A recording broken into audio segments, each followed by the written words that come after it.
नमस्कार दोस्तों, बहुत बहुत स्वागत करते हैं आज की फिर से एक नई घटना में। दोस्तों, आज की घटना काफ़ी हैरान कर देने वाली और काफ़ी झकझोर देने वाली है। आप कल्पना भी नहीं कर सकते हैं कि आज के दुनिया में लोग अपनी ज़रूरत के लिए इतना हद तक नीचे कैसे गिर सकते हैं। दरअसल दोस्तों, आज की जो घटना यह घटना हरियाणा हरियाणा में चंदपुर नाम का एक गांव हुआ करता है और उसी गांव का रहने वाला एक 45 वर्ष का मनोज नाम का एक इंसान होता है।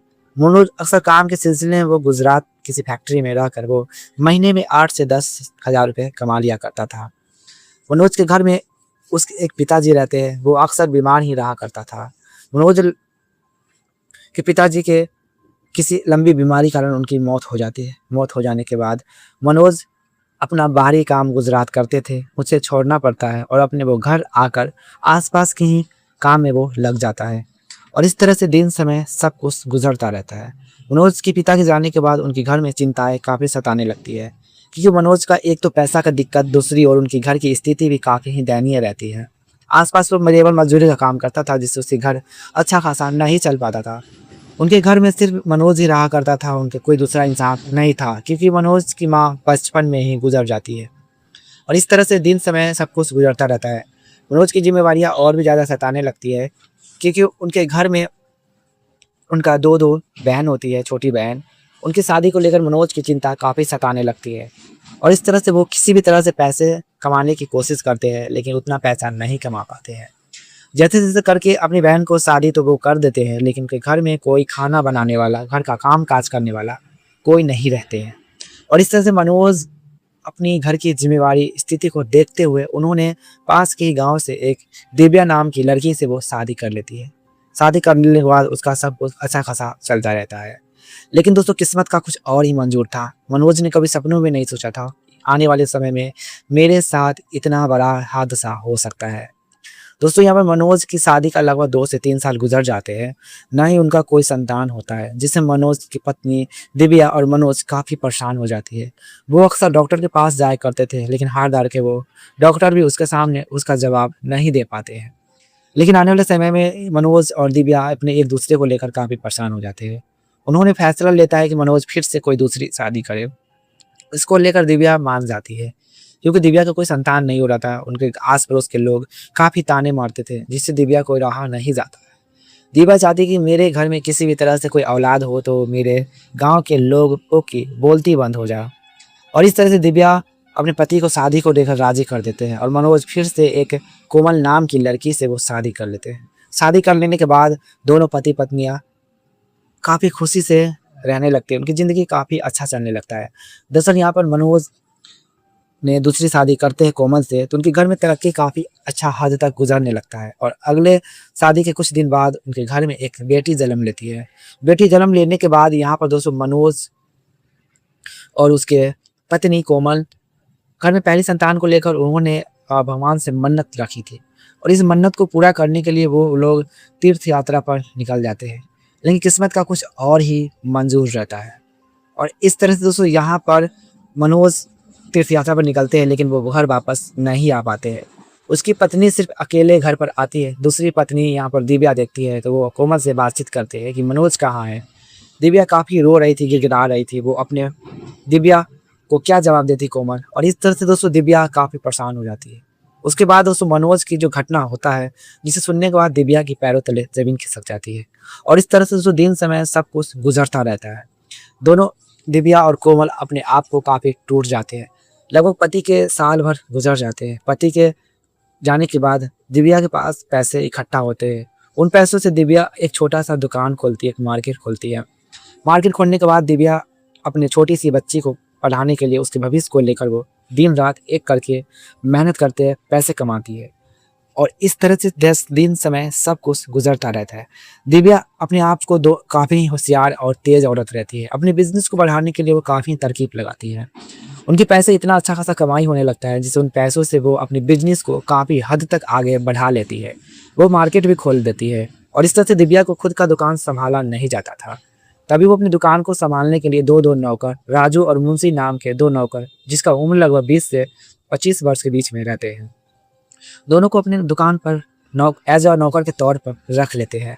दिव्या को क्या पता कि आने वाले समय में मुझे इतना हद तक नीचे भी गिरना पड़ेगा। उसके पति के जाने के बाद दिव्या और कोमल एक दूसरे को काफ़ी बेचैन और परेशान रहते हैं, क्योंकि यहाँ पर पति के जाने के बाद उनकी चिंता, वो पल, वो लम्हे उसे काफ़ी सताने लगती है। अपनी ज़रूरत की चीज़ को पूरा करने के लिए दिव्या काफ़ी टूट जाती है। उनके नौकर अक्सर दुकान में रहा करता था और इस तरह से दोनों नौकर काफ़ी अच्छा खासा काम कर लिया करता था।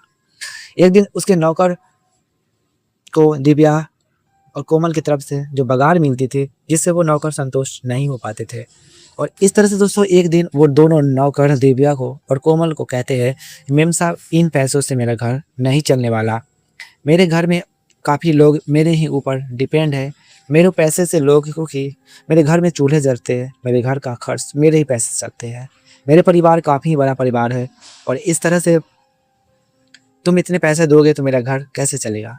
दिव्या और कोमल काफ़ी परेशान हो जाती है। वो अपने नौकर को कहते हैं, ठीक है, तुम्हारी पगार हम बढ़ा देंगे, लेकिन एक ही शर्त पर हम तुम्हारी पगार को बढ़ाएंगे, ताकि मेरी शर्त को तुम्हें मानना पड़ेगा। वो दोनों नौकर पैसे खाते कुछ भी करने को तैयार थे, लेकिन दिव्या और कोमल इतना हद तक नीचे गिर जाएगी, उसका अंजाम उसके साथ इतना बुरा और दर्दनाक होगा, दिव्या और कोमल ने कभी सपनों में भी नहीं सोची थी। और इस तरह से दिव्या और कोमल वो नौकर को कहते हैं कि मेम साहब, मुझे क्या करना होगा ताकि तुम मुझे पगार बढ़ा दोगे। और इस तरह से दिव्या और कोमल कहते हैं, तुम्हें सिर्फ मेरे घर एक कप चाय पीना है। वो नौकर जोर से हंसने लगता है, ये क्या मजाक आप कर रहे हैं, ये तो कोई एक शर्त है। दिव्या हंसते हुए कहते हैं, मुझे यही शर्त है, अगर तुम्हें कबूल है तो तुम जानो। वो दोनों नौकर खुशी से कबूल कर लेते हैं। करने के बाद वो दोनों नौकर और दिव्या के साथ ऐसा हश्र होने वाला था कि वो दोनों नौकर ने कभी सपनों में भी नहीं सोचा था। और इस तरह से वो दिव्या और कोमल अपने आप को होश में वो पागल हो चुकी थी। वो दोनों नौकर को अपने घर पर ले जाती है। घर पर ले जाती है, रात का 9 बज रहा होता है। वो दोनों नौकर अपने घर नहीं जा पाते हैं और इसलिए वो दोनों नौकर अपने मैम को कहते हैं कि मैम, आज काफ़ी रात हो चुकी है, मैं घर पर नहीं जाऊँगी तो मुझे घर पर चूल्हे नहीं जलेंगे। दिव्या मुस्कुराते हुए कहते हैं, तुम्हारे घर पर चूल्हे जलेंगे, बस तुम यहीं पर रहो, हम तुम्हें घर की व्यवस्था को कर देंगे, तुम्हें फिक्र करने की कोई भी ज़रूरत नहीं है।